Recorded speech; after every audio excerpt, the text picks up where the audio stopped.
各位，老有人说中美之间必有一战，为什么这么说呢？今天呢，我就给大家深度的谈一谈，就是大国呀是没有投降的资格的，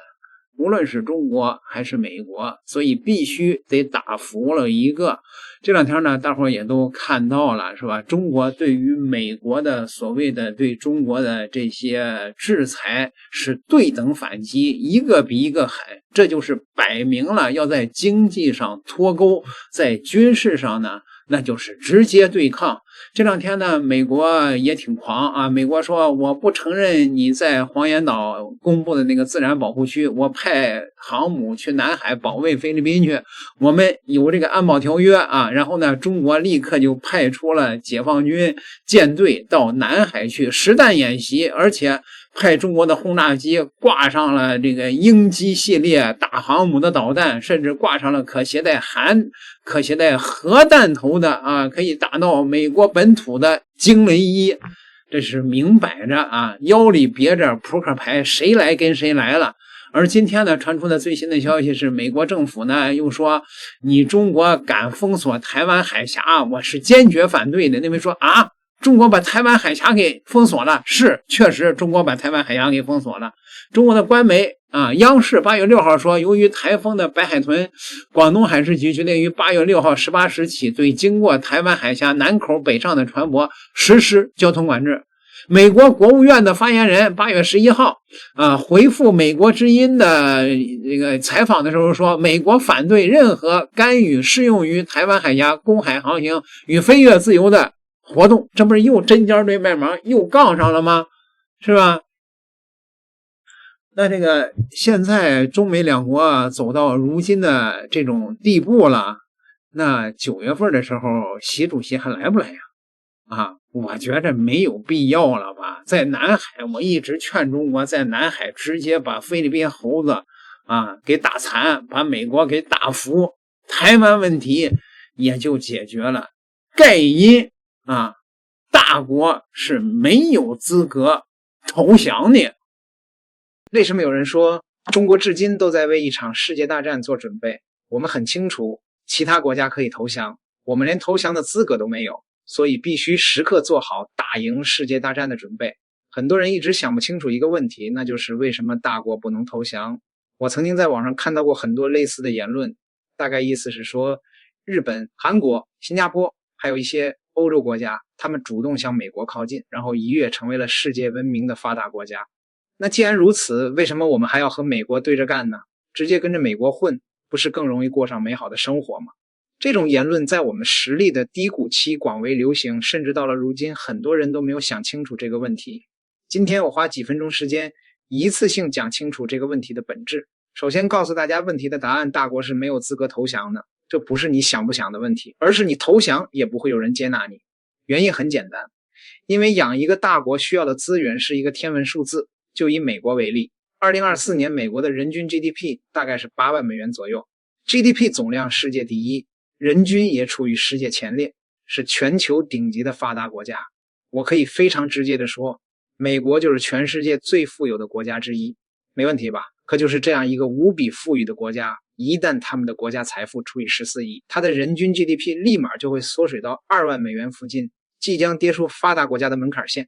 看完这个数据你就清楚，小国是可以随便投降的，因为体量小，美国人随便丢给他们几个产业就能让他们过上很好的生活。日本、韩国就是非常典型的案例，但是大国绝无任何投降的可能性，因为你的人口规模、地缘位置、文化影响力决定了，只要你完整的存在于这个世界，就会对那个时代的世界霸主形成巨大的潜在威胁。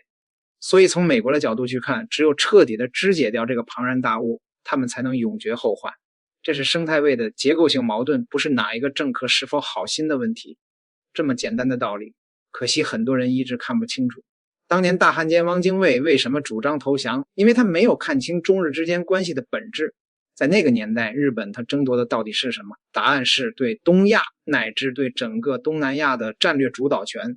在历史上1000年的历史里，东亚和东南亚都是由我们在主导基本秩序的。现在日本人想要取代我们的生态位，那必然就没有任何转贩的余地。可汪精卫看不清问题的本质，他以为只要向日本投降就能避免流血牺牲，他认为自己是在救中国而不是当汉奸。所谓的曲线救国理论就是这样诞生的。但是毛主席一眼就看穿了中日关系的本质，他将日本的侵略定义为亡国灭种的战争，既然是不死不休的斗争，那就必然不会有转散的求和的空间，因为人家就是来抢夺你的生态位的，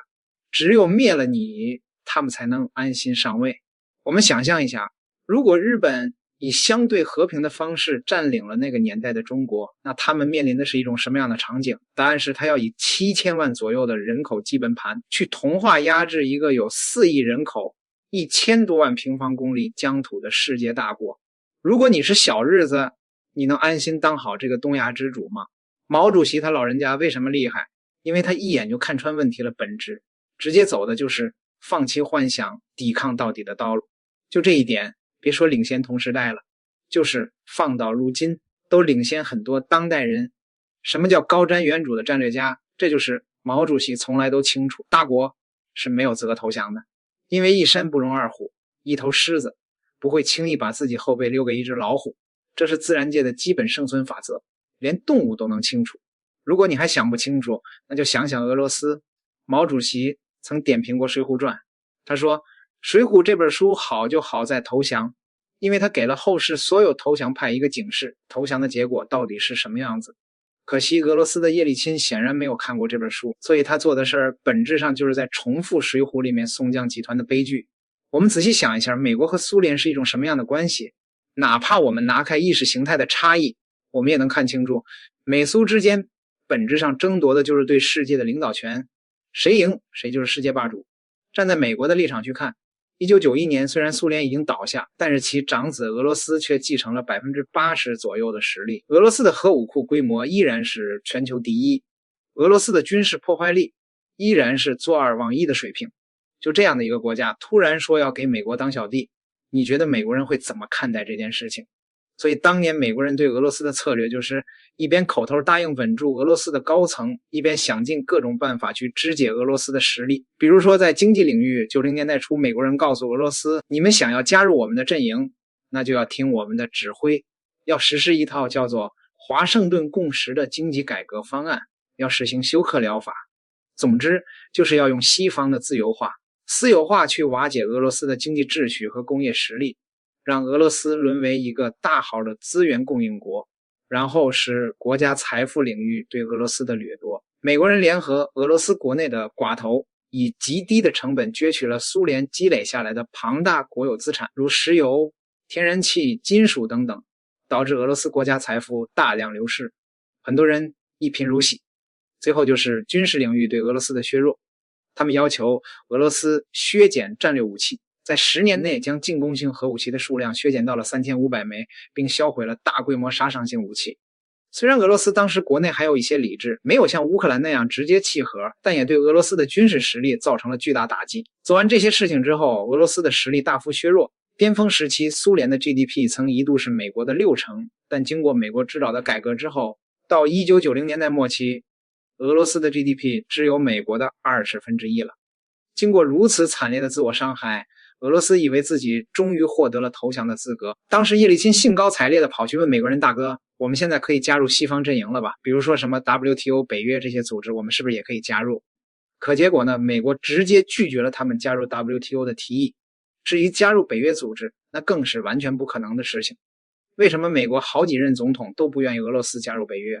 原因很简单，因为北约这个组织的存在就是为了针对苏联，俄罗斯在北约就有存在的必要。如果苏联不在了，或者俄罗斯加入北约了，那北约也就没有存在的必要了。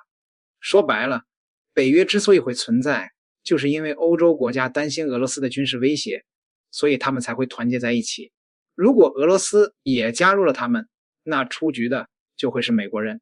因为他们会说，欧洲是欧洲人的，欧洲关你美国人什么事儿？明白了这个你就清楚，加入北约就是美国给叶利钦造的一个虚幻的梦，是压根儿就不可能实现的事情。可惜叶利钦不懂这个道理，甚至普京刚开始也不懂这个道理。大帝刚刚继任的时候也是铁杆的亲美，当时他和美国的关系好到了什么地步？根据数据统计，小布什在位期间，俄美两国每年互访高达4次，